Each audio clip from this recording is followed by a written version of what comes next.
Assalamu alaikum class. This is Altaf Ahmed and I welcome to all of you in Names Virtual Academy. Today we are moving forward towards next tense, which is past perfect tense. In our previous lecture we had learnt about the present perfect tense and now past perfect tense. Past perfect tense के सिंधी में ज़मान माज़ी कामिल या ज़मान माज़ी मुकमिल चइबो आहे। हाणे present perfect में जीअं मां तव्हांखे अर्ज़ु कयो त प्रेजेंट परफेक्ट उहो एक्शन ॾेखारींदो आहे जेको शुरू माज़ी में थियो हुयो लेकिन कंप्लीट रिसेंट प्रेजेंट में थियो हुजे। ठीकु आहे, शुरू बि रिसेंट पास्ट में थियो, कंप्लीट बि रिसेंट पास्ट में थियो हुजे, रिसेंट प्रेजेंट में थियो हुजे सॉरी। लेकिन हाणे हे जेको आहे पास्ट परफेक्ट टेंस इहो छा ॾेखारींदो आहे? इहो ॾेखारींदो आहे त जेको आहे एक्शन, कोई बि एक्शन शुरू बि पास्ट में ई थियो हुयो, माज़ी मुकमिल माने कमु मुकमिल बि पास्ट मुकमिल बि उहो पास्ट में ई थी वियो। ठीकु आहे, हे टेंस जेको आहे इहो ॾेखारींदो आहे। हाणे हिन टेंस जूं जेके सिंधी में निशानियूं आहिनि उहे छा आहिनि, सिंपल इन सिंधी छा आहिनि? यो हो, हुनजी हुई तव्हांखे यादि हूंदी, यो आहे, यो आहिनि, या आहिनि, या आहियूं वग़ैरह वग़ैरह। हिन जो आहे यो हो, यो हुयो, या हुया, यी हुई, यूं हुयूं वग़ैरह। या आहे हिन जी ॿी निशानी छॾियो हो, छॾिया हुया, छॾी हुई वग़ैरह वग़ैरह। ऐं टी हिन जी निशानी आहे चुको हो, चुका हुआ, चुकियूं हुयूं, चुको होसि वग़ैरह वग़ैरह, चुका हुआसीं वग़ैरह वग़ैरह। ठीकु आहे, हाणे हिन जी सिंधी में निशानी इहा आहे। इंग्लिश में हेल्पिंग वर्ब इन जी छा आहे? सिर्फ़ु हिकिड़ी आहे, हैड। जॾहिं हिकिड़ी आहे त इहो अंडरस्टूड हूंदो आहे त सभिनी सब्जेक्ट सां उहा ई लॻंदी। ठीकु आहे, हाणे ऐं तव्हांखे मां अर्ज़ु कयो हो त परफेक्ट टेंस कहिड़ो बि हुजे, प्रेजेंट हुजे, पास्ट हुजे या फ्यूचर परफेक्ट हुजे, उन सां जेको आहे एक्शन वर्ब जी कहिड़ी फॉर्म लॻंदी? Third form of action verb will be used in that tense. ठीकु आहे, हाणे इन जी फॉर्मेशन या स्ट्रक्चर पॉजिटिव में सेम रहंदी। हाणे सब्जेक्ट खां पोइ जेको रखंदासीं हेल्पिंग वर्ब, हेड ई लॻंदो सभिनी सां। एक्शन वर्ब खां पोइ आख़िर में रखंदासीं ऑब्जेक्ट फुल स्टॉप। नेगेटिव जी सेम एज बिफोर वी हैड learned about the structures of the present perfect और जेको आहे फ्यूचर कंटिन्यूअस या प्रेजेंट कंटिन्यूअस। अच्छा, हाणे हिते हिकिड़ो ॿियो पॉइंट ॿियो बि अची वियो आहे। माज़रत तव्हां सां विच में जेको आहे मां कुझु इहो ॻाल्हियूं ॻाल्हाए वेंदो आहियां, लेकिन इन जो मक़सदु तव्हांखे कुझु सम्झाइणु हूंदो आहे, कुझु तव्हां सां ज़रूरी ॻाल्हि करणु हूंदो आहे। ठीकु आहे, हाणे विच में मूंखे कुझु छोकिरनि, बल्कि मां चवंदुसि शायदि 4 खां 5 स्टूडेंट्स अहिड़ा हुया जेके मूंखे मैसेज कयो, सर फ्यूचर कंटिन्यूअस टेंस त थींदो ई न आहे, असां पढ़ियो ई न आहे या असां इहो टेंस ॿुधो ई न आहे। बाबा, मां उन्हनि खे बि अर्ज़ु कयो, मां तव्हां सभिनी जे जेको आहे for your kind information I would like to share all this with all of you कि फ्यूचर कंटिन्यूअस कीअं न थींदो। हाणे जंहिं उन्हनि मुंहिंजा हिकिड़े स्टूडेंट मूंखे हिकिड़ो अहिड़ो लॉजिक ॾिनो जेको मां तव्हां सां शेयर करणु चाहियां थो। उन चयो, सर फ्यूचर जे बारे में त असांखे काई शइ कन्फर्म ई कोन्हे त इहा शइ जारी रहंदी या न रहंदी, इन जे लाइ फ्यूचर टेंस आहे ई कोन। मां उन खे इहो अर्ज़ु कयो, मां चयो तव्हां चओ था फ्यूचर में को कमु जारी थींदो या न थींदो, उन जी असांखे काई कन्फर्मेशन न आहे, इन जे लाइ फ्यूचर कंटिन्यूअस टेंस थींदो ई न आहे। मां चवां थो असांखे फ्यूचर जी गारंटी बि न आहे त फ्यूचर बि ईंदो या न ईंदो। मां चयो इट मीन्स कि असां फ्यूचर टेंस पोइ पढ़ूं ई न, फ्यूचर सिंपल ई न पढ़ूं, कंटिन्यूअस बि न पढ़ूं, परफेक्ट बि न पढ़ूं, परफेक्ट कंटिन्यूअस बि न पढ़ूं। मां चयो ईअं न आहे, फ्यूचर कंटिन्यूअस टेंस आहे, बिल्कुलु आहे। तव्हां किताबनि में बि पढ़ंदा हूंदा, इवन असां ऑक्सफोर्ड किताबनि में पढ़ियो आहे, पर मूंखे due to the shortage of time I could not arrange the proof for it. मूंखे असल में टाइम जी असांखे कमी हूंदी आहे, थोरो मसरूफ़ ज़्यादा हूंदा आहियूं, इन जे लाइ मूंखे उहो थी न सघियो। मां उहा किताबां जेको आहे ॻोल्हणियूं पवंदियूं, छो त घणियूं आहिनि मूं वटि बुक्स, उन्हनि मुंहिंजो मां कढी करे तव्हांखे ॾेखारियां त फ्यूचर परफेक्ट टेंस ऑक्सफोर्ड जे बुक्स में लिखियलु आहे। ठीकु आहे, पर हाणे टाइम न मिलियो आहे, इन जे करे मां न कढी सघियो आहियां, पर तव्हां सां शेयर करणु ज़रूरी थो सम्झां। फ्यूचर टेंस थींदो आहे, फ्यूचर कंटिन्यूअस बि थींदो आहे, फ्यूचर परफेक्ट बि थींदो आहे, फ्यूचर परफेक्ट कंटिन्यूअस बि थींदो आहे। ठीकु आहे, त इहा शइ न आहे त फ्यूचर परफेक्ट या फ्यूचर कंटिन्यूअस टेंस थींदो ई न आहे, ईअं न आहे। अच्छा, उन खां पोइ हाणे अॻिते हलूंसि था। अच्छा, त फॉर्मेशन जेका आहे असां अॻु में पढ़ंदा आया आहियूं, मां तव्हांखे अर्ज़ु कयो त जेको आहे फ्यूचर सिंपल खां वेंदे जेका अॻिते फॉर्मेशन असां पढ़ूं था तक़रीबन उहा सेम आहे। नेगेटिव जी सेम रहंदी, इंटेरोगेटिव जी सेम रहंदी, इंटेरोगेटिव ऐं नेगेटिव जी सेम रहंदी। हाँ नेगेटिव जी सेम जो मतलब कीअं सेम ईअं रहंदी जो नेगेटिव जी जेका आहे सभ खां पहिरियों सब्जेक्ट, उन खां बाद हेल्पिंग वर्ब खां बाद नाट खां बाद एक्शन वर्ब जी थर्ड फॉर्म, उन खां पोइ ऑब्जेक्ट। इंटेरोगेटिव सभ खां पहिरियों हेल्पिंग वर्ब, उन खां पोइ सब्जेक्ट, उन खां पोइ एक्शन वर्ब, उन खां पोइ object question mark. Interrogative negative में सभ खां पहिरियों हेल्पिंग वर्ब, उन खां पोइ सब्जेक्ट, उन खां पोइ नाट, उन खां पोइ एक्शन वर्ब, उन खां पोइ जेको आहे ऑब्जेक्ट, आख़िर में क्वेश्चन मार्क। ठीकु आहे। हाणे एग्ज़ाम्पल क्वेश्चन्स पढ़ूंसि था असां पिया, इन जा सेंटेंसिस पढ़ूंसि था पिया। मां बाब चैप्टर, मां बाब मुकमिल कया हुआ, या यूं ईअं बि लिखी सघिजे थो मां बाब मुकमिल करे छॾिया हुआ, या मां बाब मुकमिल करे चुको होसि। ठीकु आहे। हाणे कया हुया, कया एतिरे ताईं सम्झो सिंपल पास्ट आहे, हुआ जॾहिं थी वञे त पास्ट परफेक्ट थी वियो इहो। ठीकु आहे। करे छॾिया पास्ट आहे, हुआ थी वियो त माना पास्ट परफेक्ट थी वियो। करे चुको या करे चुको पास्ट थी वियो, चुको होसि त पास्ट परफेक्ट थी वियो। ठीकु आहे। उन खां पोइ हाणे इनखे कन्वर्ट कयूं था। सभ खां पहिरियों त असां ॾिसंदासीं इहो जुमिलो कहिड़े टेंस जो आहे। जॾहिं हे अची वियूं निशानियूं, कया हुआ, करे कया हुआ, करे छॾिया हुआ। हाणे कया हुया उहो हिते लिखियलु हूंदो, या हुया उहो हे लिखियलु आहे, या हुया या हुआ। ठीकु आहे। छॾिया हुया उहो हे लिखियलु आहे, छॾिया हुया। चुको होसि, चुको हो या चुको होसि, इन में अची वेंदो आहे। ठीकु आहे। हाणे इहे निशानियूं असांखे मिलियूं, असां कंफर्म थी वियासीं त हाणे इहो पास्ट परफेक्ट टेंस जो जुमिलो आहे। हाणे इनखे इंग्लिश में कन्वर्ट कंदासीं। असांखे इहा बि ख़बर आहे त इनजी हेल्पिंग वर्ब हेड आहे, इहा बि ख़बर आहे त हे पॉजिटिव फॉर्म जो जुमिलो आहे, पॉजिटिव जी स्ट्रक्चर बि असांखे हाणे ईंदी आहे। सभ खां पहिरियों सब्जेक्ट, इन सेंटेंस जो सब्जेक्ट कहिड़ो आहे, मां यानी आए। उन खां पोइ आहे हेल्पिंग वर्ब, आए या सभिनी सां हेल्पिंग वर्ब कहिड़ो लॻंदो, हेड, आए हेड। उन खां पोइ third form of action verb, मुकमिल करणु, कंप्लीट। थर्ड फॉर्म छा थींदी, सेकंड ऐं third form completed. I had completed 2 बाब 2 चैप्टर्स। हे थी वियो तव्हांजो जुमिलो कन्वर्ट। उन खां पोइ नेगेटिव में अचूं था। सभ खां पहिरियों सब्जेक्ट आए, हेल्पिंग वर्ब हेड, उन खां पोइ नाट, एक्शन वर्ब जी थर्ड फॉर्म कंप्लीटेड, आख़िर में ऑब्जेक्ट 2 चैप्टर्स। उन खां पोइ अचूं था इंटेरोगेटिव ते। सभ खां पहिरियों हेल्पिंग वर्ब हेड, हाणे एच कैपिटल थी वेंदो, सेंटेंस जो पहिरियों लेटर आहे हेड। उन खां पोइ सब्जेक्ट आए, उन खां पोइ action verb completed third form, उन खां पोइ ऑब्जेक्ट 2 चैप्टर्स क्वेश्चन मार्क। उन खां पोइ इंटेरोगेटिव एंड नेगेटिव। सभ खां पहिरियों हेल्पिंग वर्ब हेड, उन खां पोइ सब्जेक्ट आए, आए हमेशह कैपिटल रहंदो। उन खां पोइ नाट, उन खां पोइ एक्शन वर्ब कंप्लीटेड, उन खां पोइ 2 चैप्टर्स ऑब्जेक्ट क्वेश्चन मार्क। हे तव्हांजो जुमिलो कन्वर्ट थी वियो। उन खां पोइ प्रैक्टिस जे लाइ हिकिड़ो ॿियो सेंटेंस मां तव्हांखे ॿुधायां थो। उन्हनि लिखियो हो। हाणे इन में ऑब्जेक्ट न आहे, छा लिखियो हुअईं क्लियर न आहे, जस्ट सब्जेक्ट ऐं वर्ब आहिनि। उन्हनि लिखियो हुयो। लिखियो हो जेको आहे इहो आहे माज़ी कामिल थी वियो, या लिखी छॾियो हो, या लिखी चुका हुआ। ठीकु आहे। हाणे सभ खां पहिरियों सब्जेक्ट खे रखंदासीं। छॾियो हो, चुका हुआ, हे इस्तेमालु थियलु अथव। छॾियो हो, चुका हुआ। ठीकु आहे। यो हो ओ हे लिखियलु अथव। ठीकु आहे। साॻियूं निशानियूं आहिनि। ओ हे वारी हे आहे, हे आहे, चुका हुआ हे आहे। ठीकु आहे। सभ खां पहिरियों सब्जेक्ट दे, उन खां पोइ हेल्पिंग वर्ब हेड, उन खां पोइ third form of action verb written, write, wrote, written. ऐं रिटन जी स्पेल बि यादि करे छॾियो, हिन में डबल टी ईंदो अथव। ठीकु आहे न। रोट में सिंगल ईंदो आहे, रिटन में डबल टी ईंदो आहे। उन खां पोइ जेको आहे नेगेटिव, उन दे, हैड, not, written. Interrogative had, they, written, question mark. Interrogative and negative had, they, not, written, question mark. हे तव्हांजो टेंस थी वियो। उमेदु आहे तव्हांखे इहो सम्झ अची वियो हूंदो। उन खां पोइ नेक्स्ट जेको आहे तव्हांजे लाइ ॿियो मां लिखी आयो आहियां, commonly miss spelled word.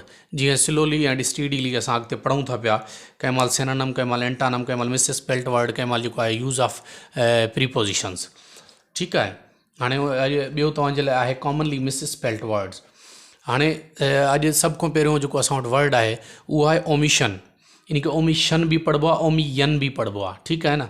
Omission, omission जी माना आहे कंहिं शइ खे हटाइणु, रिमूव करणु। ठीकु आहे न। ओमिशन जी स्पेल यादि करे छॾो, डबल एम ॾींदा अथव, या सिंगल एस ॾींदव, या TION ॾेई सघनि था तव्हांखे भुलाइण लाइ। ओमिशन जी स्पेल यादि कजो, OMISSION, ओमिशन। उन खां पोइ आहे डिफेंडेंट। डिफेंडेंट माना बचा करण वारो, बचा करण वारो। ठीकु आहे। बचाइण वारो,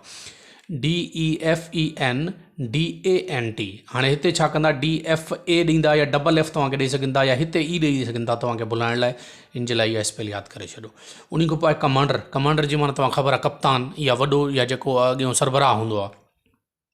कमांडर COMMANDER हिते OR ॾींदा अथव भुलाइण जे लाइ, AR ॾेई सघनि था तव्हांखे, सिंगल M ॾेई सघनि था तव्हांखे, हिते E ॾेई सघनि था तव्हांखे, घणो कुझु हिते थी सघे थो। मोस्ट कंफ्यूज़िंग वर्ड आहे इहो, इन जे लाइ इहा स्पेल तव्हां यादि करे छॾो। उन खां पोइ एलिट्रेशन। एलिट्रेशन जेको आहे इहो इंग्लिश लिटरेचर जी हिकिड़ी इहा टर्म आहे। एलिट्रेशन चइबो आहे जीअं हिकिड़ा हूंदा आहिनि राइमिंग वर्ड्स जेके आख़िर में हिक ॿिए सां राइम कंदा आहिनि, हिक ॿिए सां मिलंदड़ जुलंदड़ हूंदा आहिनि, ठीकु आहे। एलिट्रेशन चइबो आहे उहे कॉन्सोनेंट लेटर्स जेके शुरू में हिक ॿिए सां राइम करनि, वर्ड जी शुरूआति में हिक ॿिए सां जेके राइम करनि उन्हनि खे चइबो आहे एलिट्रेशन। इन अमल खे चइबो आहे एलिट्रेशन, ठीकु आहे न। इंग्लिश लिटरेचर जी हिकु टर्म आई आहे। एलिट्रेशन जी स्पेल बि भुलाइण वारी आहे, ALLITERATION। उन खां पोइ अचो पैरालीलोग्राम। हाणे पैरालीलोग्राम तव्हां मैथमेटिक्स में पढ़ियो हूंदो, ठीकु आहे न। इहा पैरालीलोग्राम स्क्वायर जी हिकिड़ी फॉर्म आहे। पैरालीलोग्राम अहिड़ी शक्ल खे आई थिंक के सॾींदा आहिनि जेको जीअं काइट हूंदो आहे लगड़, ठीकु आहे। चोरस हिकिड़ो ई सिधो थींदो आहे, पैरालीलोग्राम उहो हीअं हूंदो आहे, ठीकु आहे न। उन जो जेको आहे एंगल्स वारा पासा, कुंडन वारा पासा मथे हूंदा आहिनि, 4 एंगल्स हूंदियूं आहिनि, लगड़ वारी कार हूंदो आहे पैरालीलोग्राम। इन जी स्पेल बि गौर सां ॾिसी छॾो, PARALLE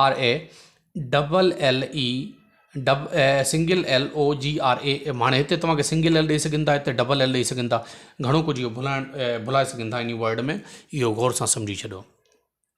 उन खां पोइ नेक्स्ट असां वटि वर्ड आहे पैसेंजर। पैसेंजर माना तव्हां ख़बर आहे मुसाफ़िर, ठीकु आहे। पैसेंजर कीअं लिखिबो आहे, PASSENGER। पैसेंजर में कॾहिं हिते A ॾेई वेंदा अथव, कॾहिं हिते E ॾेई वेंदा तव्हांखे, कॾहिं हिते A ॾेई वेंदा तव्हांखे, या हिते सिंगल S ॾेई वेंदा तव्हांखे। इहो बि कंफ्यूज़िंग आहे, इहो सही नमूने यादि करे छॾो, ठीकु। उन खां पोइ असां वटि ॿियो वर्ड आहे फॉरेन। हाणे फॉरेन चइबो आहे ॿाहिरि खे, ॿाहिरि मुल्क खे, ॿाहिरीं जॻह खे, ठीकु आहे न। Foreign FOREIGN foreign. हाणे हिते जेको G आहे साइलेंट आहे। अच्छा, हाणे हिकिड़े स्टूडेंट टियों ॾींहुं मूंखे फ़ोन करे इहो क्वेश्चन कयो, कॉल करे कि सर उन चयो अहिड़ा असां वटि वर्ड आहिनि जी, हाणे पोयों तव्हांखे वर्ड मां पढ़ायो हिकिड़ो प्रीपोजिशन आहे डाउट, DOUBT। मां तव्हांखे चयो त बी जेको आहे साइलेंट आहे। उन स्टूडेंट मूंखां सवाल कयो, सर बी साइलेंट छो आहे, या जेकॾहिं साइलेंट अहिड़ा वर्ड अचनि त उन्हनि जो कानून छा आहे। हाणे यादि रखे छॾो, साइलेंट लेटर्स जो, सॉरी वर्ड न लेटर, साइलेंट लेटर्स जो कोई कानून कोन्हे। हे ॾिसो असांजी पंहिंजी ॿोली न आहे, असां ॿोली बारो कई आहे, ठीकु आहे। ब्रिटिशर्स असां वटि हिते रही आहे, असां इहा एक्सेंट उन्हनि खां वरितोसीं, इहा ॿोली बि असां उन्हनि खां वरितीसीं, अंग्रेज़नि जी ॿोली आहे, ठीकु आहे। बर्तानिया में इन ॿोली जी शुरूआति थी, बाद में अमेरिकन एक्सेंट बि इन जो आहे, लैटिन एक्सेंट बि इन जो आहे, ठीकु। त हाणे हे जेके साइलेंट लेटर्स आहिनि, इहो ॿोली जो हिकिड़ो कानून आहे। असां क्वेश्चन नथा करे सघूं त हिते जी साइलेंट छो आहे, या इहो जेकॾहिं साइलेंट आहे ज़रूरत न आहे इन जी त पोइ इहो ॾिनो छो वियो आहे। We can not question it, असां इन खे क्वेश्चन नथा करे सघूं। मिसाल तौरु जीअं हाणे मां तव्हांखे सम्झाइण लाइ चवां, तव्हां नथा चई सघो सर आए सां शल छो लॻंदो आहे, यू सां विल छो लॻंदो आहे, यू सां शल लॻे, आए सां विल लॻे। असां इन खे क्वेश्चन नथा करे सघूं, ठीकु आहे न। ॿोली जा हिकिड़ा कानून आहिनि, we just will have to follow them, असांखे उहे फॉलो करणा आहिनि। हाणे जीअं पाकिस्तान जो पंहिंजा कानून आहिनि, अमेरिका में वरी अलहदा कानून आहिनि, ईरान जा पंहिंजा कानून आहिनि। तव्हां ईरान में वञी इहो नथा चई सघो त इहो कानून ईअं छो आहे, पाकिस्तान में जॾहिं इहो कानून न आहे। तव्हांखे कुझु कानून खे फॉलो करिणो हूंदो आहे, ॿोली जा ईअं सर्टेन रूल्स हूंदा आहिनि, उहे you will have to follow them. ईअं फॉरेन में जी जेको आहे साइलेंट आहे। उन खां पोइ अचो एग्ज़ाम्पल। एग्ज़ाम्पल माना आहे मिसाल, EXAMPLE ॾेई सघनि था, PAL ॾेई सघनि था, PEL तव्हांखे ॾेई सघनि था, ठीकु आहे न। त इहो बि भुलाइण वारो वर्ड आहे। एक्स जी जॻह ते बि कुझु ॿियो ॾेई सघनि था, इहो वर्ड यादि करे छॾो। उन खां पोइ आहे कमेटी। हे वर्ड मूंखे थोरो आहे डाउट, मुमकिन अॻु में पाण पढ़ी चुका आहियूं, पर पोइ बि I was not sure about it, therefore I included it in the list, कि मां चाहियां थो कोई बि तव्हांजी जेका इंपॉर्टेंट शइ आहे उहा मिस न थी वञे। ऐं उन खां ॿी ॻाल्हि बि हिकिड़ी तव्हां सां शेयर कंदो हलां, त मूंखे कुझु स्टूडेंट्स चवंदा आहिनि सर तव्हां इहे जेके आहिनि सिनोनिम, एंटोनिम या मिसस्पेल्ड वर्ड जेके आहिनि, इहे असांखे लिस्ट हिकिड़ी माना फॉरवर्ड करे छॾो। मूंखे इहा ॻाल्हि सम्झ न ईंदी, तव्हांखे 1 बाय 1 पढ़ायूं था, हिकु हिकु वर्ड तव्हांखे सम्झायूं था, ऐं पूरी लिस्ट फॉलो करण जो मतिलबु छा आहे। पूरी लिस्ट में कहिड़े अहिड़ा बि आहिनि जेके ज़रूरी बि न आहिनि, इंपॉर्टेंट न आहिनि। हे असां तव्हांजे लाइ बाक़ाइदा निचोड़ नेक्टर कढे था अचूं। हे मां जेके मोस्ट इंपॉर्टेंट या मोस्ट कॉमनली मिसस्पेल्ड वर्ड्स आहिनि, जेके मोस्ट प्रोबेबल आहिनि, जेके एग्ज़ाम में अची सघनि था, हे तव्हांजे लाइ असां उहो सॼो कुझु माना कढे था अचूं। तव्हांखे हिते जेको आहे न वॾो इहो जेको आहे वेरी थैंकफुल थियणु घुरिजे कि तव्हांखे असां एॾो महिनत करे तव्हां हे वर्ड तव्हांजे लाइ कढे था अचूं। जेकॾहिं हीअं तव्हांखे किताबूं खपनि थियूं, किताबुनि जा ढिग लॻा पिया आहिनि, असां तव्हांखे मोकिले छॾूं PDF वेठा पढ़ो छॾो, बाबा हुननि जी ज़रूरत ई न आहे। तव्हां अकेडमी में छो आया हो?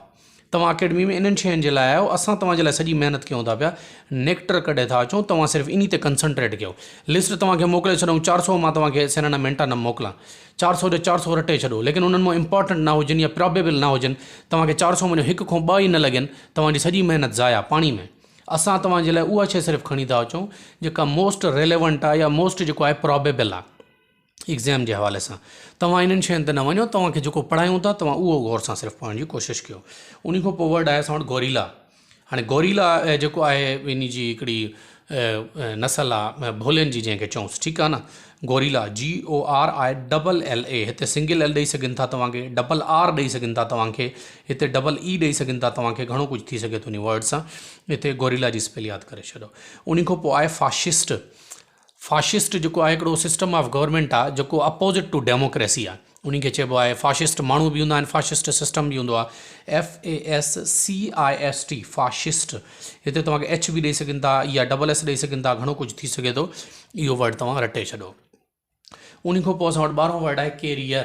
हाणे कैरियर जेको आहे तव्हांखे डिफरेंट तरीक़े सां ॾेई सघनि था, उहे डबल R ॾेई सघनि था, IER ॾेई सघनि था, EIR ॾेई सघनि था, कुझु बि थी सघे थो। तव्हां इहा वर्ड स्पेलिंग यादि करो। कैरियर माने जेको असां चवंदा आहियूं मुस्तक़बिल, कैरियर, ठीकु आहे, CAREER इन जी स्पेल आहे। उन खां पोइ वर्ड असां वटि आहे कमीशन। हे बि शायदि असां पढ़ी चुका आहियूं पर मां श्योर न आहियां। Commission COMMISSION, commission. इहा स्पेल इंपॉर्टेंट अथव, इनमें घणो भुलाए सघनि था, इहा तव्हां यादि करे छॾो। उन खां पोइ आहे ज्वेलरी। ज्वेलरी औरतुनि जे लाइ जीअं ज़ेवरात हूंदा आहिनि, उनखे चइबो आहे ज्वेलरी। ज्वेलरी जी स्पेल बि यादि करे छॾो, JEWELLERY, ज्वेलरी माना ज़ेवरात। उन खां पोइ ॿियो वर्ड आहे अप्रोच्ड। अप्रोच्ड सेकंड फॉर्म आहे, फर्स्ट फॉर्म इन जी आहे अप्रोच, ठीकु आहे। अप्रोच APPROACHED, इहो ई भुलाईंदड़ वर्ड आहे। सिंगल P तव्हांखे ॾेई सघनि था, डबल R तव्हांखे ॾेई सघनि था, सिर्फ़ु O ॾेई करे A न ॾियनि। अप्रोच, ए जीअं हिते माना नेक्स्ट टू साइलेंट आहे, ईअं थी सघे थो।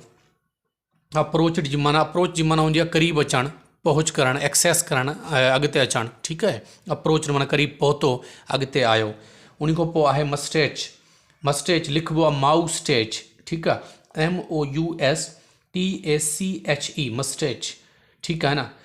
मस्टेच चइबो आहे मुछनि खे, ठीकु आहे। जेका मर्द जी मुछ हूंदी आहे, मुछ नहीं तो कुझु नहीं अक्सर तौर ते मिसाल ॾिनो वेंदो आहे, ठीकु आहे। मस्टेच MOUSTACHE स्पेल इंपॉर्टेंट आहे, इहा बि यादि करे छॾो। उन खां पोइ आहे रिकमेंड। रिकमेंड जी माना आहे का शइ जेको आहे न डिज़र्विंग शइ खे असां जॾहिं चवंदा आहियूं रिकमेंड, माना तूं जेको आहे न इन शइ खे असां प्रिफरेंस ॾियूं था, इज़त ॾियूं था, रिवार्ड ॾियूं था, रिकमेंड करूं था, माना घुरूं था असां उहा शइ, तलब कयूं था, उन शइ खे जेको आहे इज़त अफ़ज़ाई करूं था। उन खां पोइ आहे लोरेट।